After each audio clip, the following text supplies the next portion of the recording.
foxes and lizards, butterflies and mice. My name is Jared, and with me is my curious critter friend, Faith. Hello. How are we doing today, Faith? Good. Awesome. We will be your hosts for the podcast. We are honored and grateful that you have joined us here at the Kids Table. Here at the Game Table Podcast, we take a look at various board, card, and other tabletop games. We give an overview, provide a little insight on how to play, and share some of our thoughts, all in an attempt to give you an idea of how well it would fit for you and your table.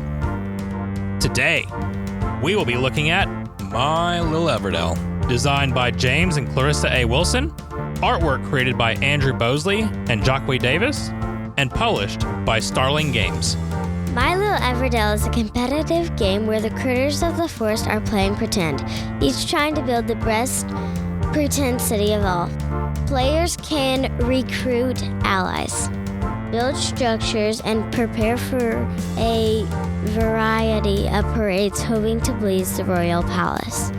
Please join us as we take a look at the cute and super fun play of My Little Everdell.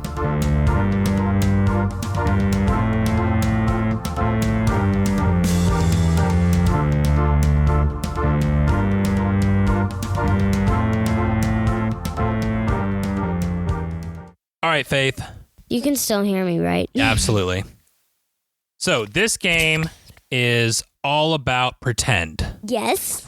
And I know for a fact that you and your sisters love to play pretend. Yeah, we do. What is your favorite way to pretend? We usually play pretend by using magic.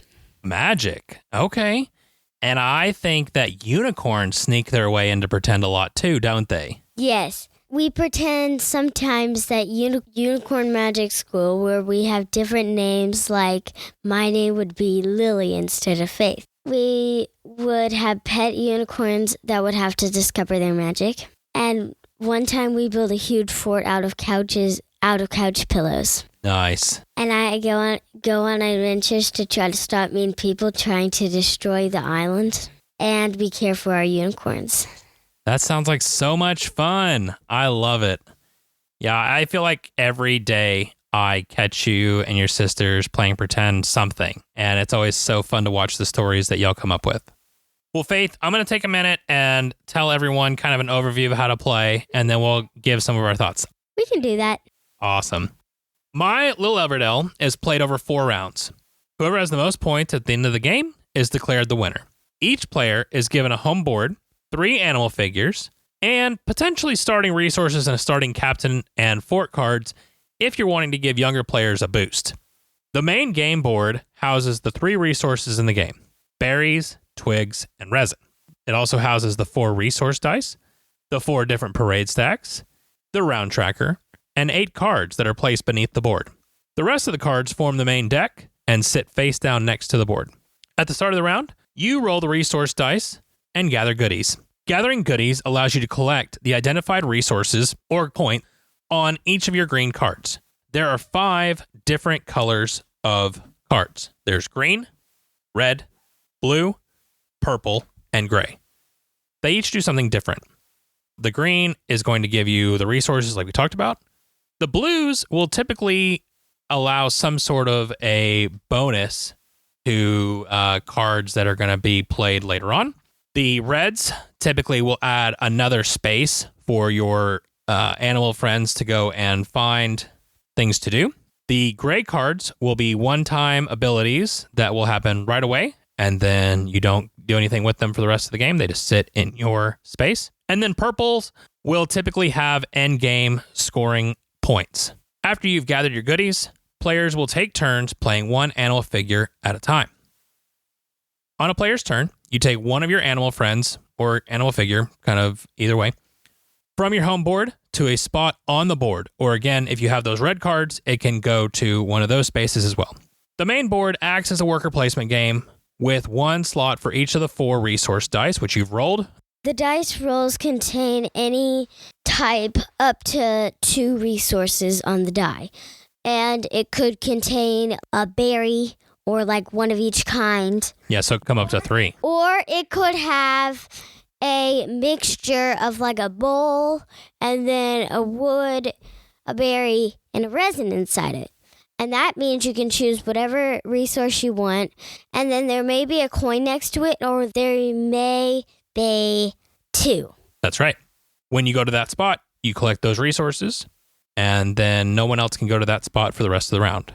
If all those spots are taken, or if you don't want one of them for some reason, then you can go to one of the 3 main resource spots, which can have as many figures as someone wants.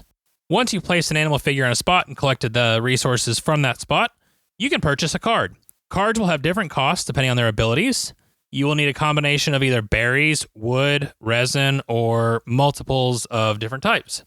Once you purchase the card, it goes into your personal play area. Then you immediately replace the card in the middle. Then play passes to the next player. This continues until all players have played all 3 animal figures. Players then return their animal figures to their home base and move the first player marker and round marker, and then a new round begins. After 4 rounds, the game is over. Points will be scored from individual card values, special scoring abilities of those various cards that we talked about, parades, points you collected during the game from various cards, and leftover resources. The player with the most points wins. One more thing to note here. Parades are collected when you meet the requirements of that given parade. There are 4 parade types. When you collect 5 mice, when you collect 5 forts, which are both 2 types of cards that you collect in the game.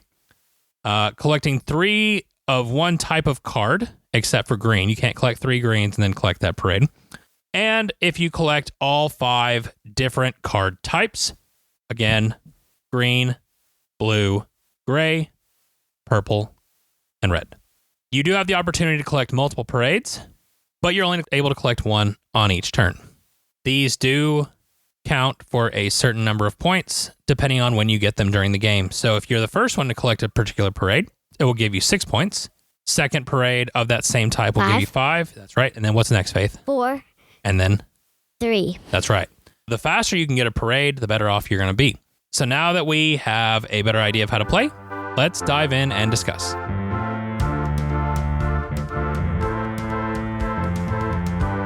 Let's talk about the artwork in this game. What do you think about what I will admit is a very cutesy artwork style? It's very true. And especially the minifigures. I like how they actually designed them to look like real things. Like, yeah, the 4 different... Like in real life. The 4 different animal types, do you remember what they are? So it's butterflies, foxes, lizards, and mice. That's right. And they're all really cute. You're right. Those figures do look really cool, and I think they really add to the design of the game, and definitely a much better feel than if you were to just add cubes to the board. I also like how that it looks like a fairy tale. Ooh. And it also looks real too. Yeah. Like the butterflies and the mice look very real. But this is like a fairy tale. Yeah, so it's got kind of a mostly realistic but slightly cartoonish feel to it. Yes. Yeah, I agree. I really like that. And I like that the castle looks just like a twisted tree trunk that looks just like in real life. So it's kind of like has like a house in it. Like I said before, it looks like a fairy tale, but it also looks like real life. The fairy tale part in there is that there's a house inside of it, but the real part in there is that trees do sometimes get hollow inside their trunk or get twisted. Nice. That's really good, Faith. Very good. Anything else on the artwork? And I like that the sun and moon are tiles. Yeah, so the sun marks the first player for that round, and the moon keeps up with the different rounds in the game, right? Yeah, I like that. Awesome. Very cool. What's some of your favorite parts of this game? The last round, because everyone can get all the cards to try to win the game. Yeah, so in that last round, you're starting to build up your engine. You've got lots of different resources going on. Yeah, usually, like, for the first 3 rounds, you're, like, I'm just going to keep doing this and I'm going to go slow. There's nothing to worry about. And then when you get to the end, you're like, oh no, I went so slow that I don't think I'm going to win. I'm going to go really, really, really fast. Yeah, that does happen sometimes. All right, what else? And I like getting parades. Yeah, parades are so fun, aren't they?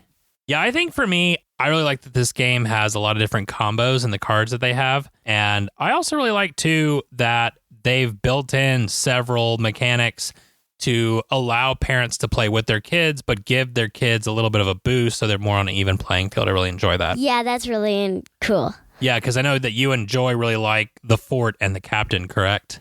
I like them. Yeah, they're pretty cool. Faith, do you have some strategies that you want to share for our dear listeners? Yeah. I think you should pay attention to other players' resources. That's true, because you might want to go for a card, but you're several resources away and think, oh my goodness, I could go ahead and just start saving for that now.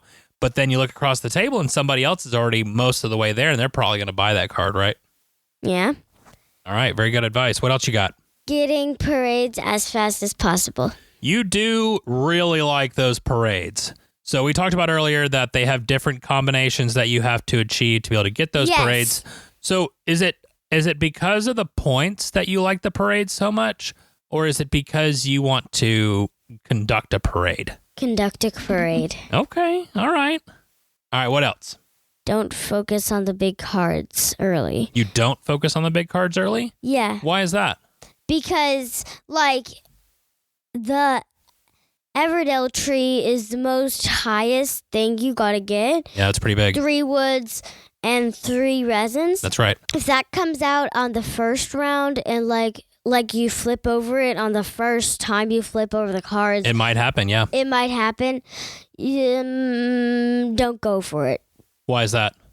Because it's worth a lot of points, but then you aren't able to get parades. And then yeah, and you're also oh, sorry, finish up what you're saying. I'm sorry. And then if you got 6 plus 6 is 12, and then plus another 6, and then plus another 6 is really, really, really good. And that's more than just 7 points. And that's going to be a really good score at the end of the game. So I'd say try to get parades as soon as possible, like I said earlier. Sure, that makes sense. And so you might say that even though the other cards are not worth as many points on their own, when they start working together and you start adding in parades, it's worth more points overall. And it's not any more work. Yep. No, that totally makes sense, Faith. I think that's some great advice. Is that all the strategies you have for us today? Yep. All right. So what about, I want to add one more, actually, I think. I think that it's very important to be able to have multiple strategies in mind when you're planning out what you want to buy next. Because it's very easy to get resources in this game, especially starting in the end of round 2, beginning of round 3, you can start getting those resources really quick. And you want to be able to say, okay, I really want this card, but if Faith buys that card before I can get to it, then this card or this card might work too. And so just leaving yourself open to different options, I think, is really important. Yeah, I get what you're saying. Like if somebody isn't looking at a strategy and is going for the Everdell tree,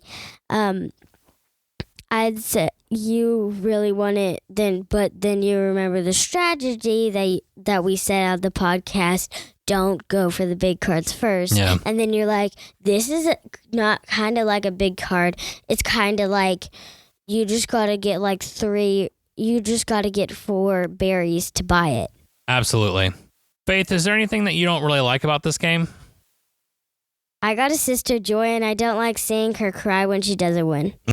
I agree. I don't like seeing Joy cry either. It's something where Joy is trying really hard at this game.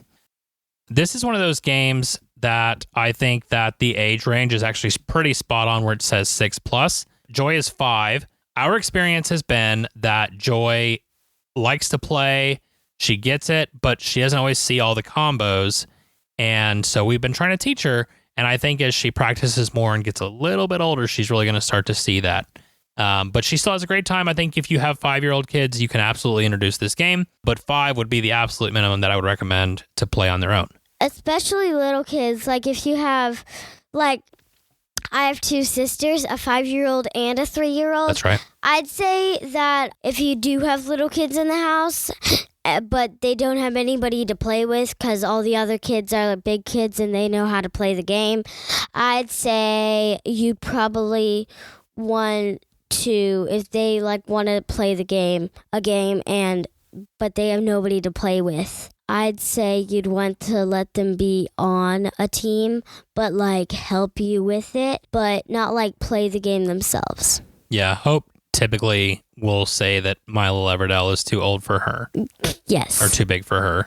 Yes. And so I agree. Hope definitely needs, as a 3-year-old, needs a teammate, but Joy is close. Joy's figuring it out, which is good. And I'm pretty close to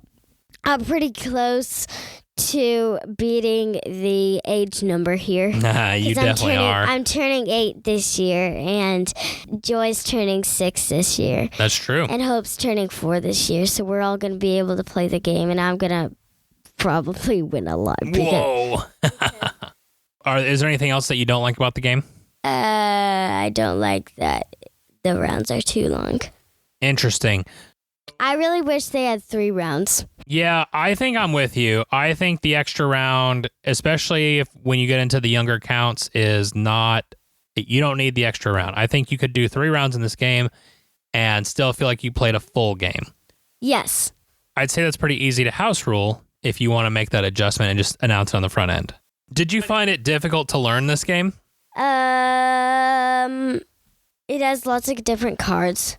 There are lots of cards, that's right. And it has lots of different kinds of symbols to learn. That's true. Some of the blue cards in particular will just refer to the symbols of the different colors. They are color-coded, but if you don't know what you're looking at, it can be a little bit complicated. So there is a little bit of symbology to learn for reading some of the cards, and for the kids in particular, that can be complicated.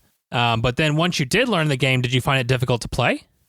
It was frustrating when another player takes the card I want. Yeah, that is always very frustrating. But outside of that, do you think that it was difficult to play, or did you find once you've learned the game? Overall, it's easy to understand once you learn. I would agree. I think that the game itself plays pretty streamlined, and I definitely enjoy that for sure. All right, Faith, let's discuss our grading and final thoughts, okay? I will go first. Okay, is that all right, or would you like to go first? Can I go first? Sure, go ahead. I would give this 1 thumb up. Okay. It's a good game, but I'd say not as good as other games. Okay. Anything else that you want to share for final thoughts there? It's cute artwork. Definitely. It's fun to build for parades. Okay. This isn't a game to play all the time, but it's a good family game. Yeah. Your turn. Thank you. I am going to give this game 2 thumbs up. I really like this game. That's 3 thumbs up for the entire grading. Whoa. I really enjoy the artwork. I love the way this game plays, especially for a kid's game. I never played the normal version of Everdell. I just never got it into the table. Me neither, but it's a really good game. It is a really good game. And I want to try the full game of Everdell now that I've played this one. So definitely intrigued by that. Yes. Really good game. Oh, you want to try the Everdell game now too? Yay. Well, there you go. We might have to do that. I really enjoy that both Joy and Faith can get to the table, and even Hope with a teammate, and we can all make choices and feel like we're actually playing the game, and there's not too much of me having to explain it to them every single time. They just kind of make their own decisions, which I really enjoy. Yep. So for me, I give it 2 thumbs up. Well, Faith, it has been an absolute joy having you here at the table today. And thank you to all you listeners for being here as well. If you have feedback or want to give us your thoughts on the game, we would love to hear from you. Links to our socials are in the description. If you don't like socials, I get it. Shoot us an email at thegametablepodcast@gmail.com or find us on Board Game Geek. 5-star reviews, subscribing in your podcast player of choice, following us on socials, if that's your thing, and joining the conversation on Discord. These heroic actions are immensely helpful in growing this podcast.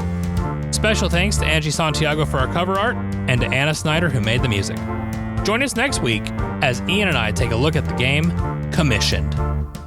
In the meantime, may your dice rolls and your card draws be blessed, and your experiences at the table be ones to remember forever.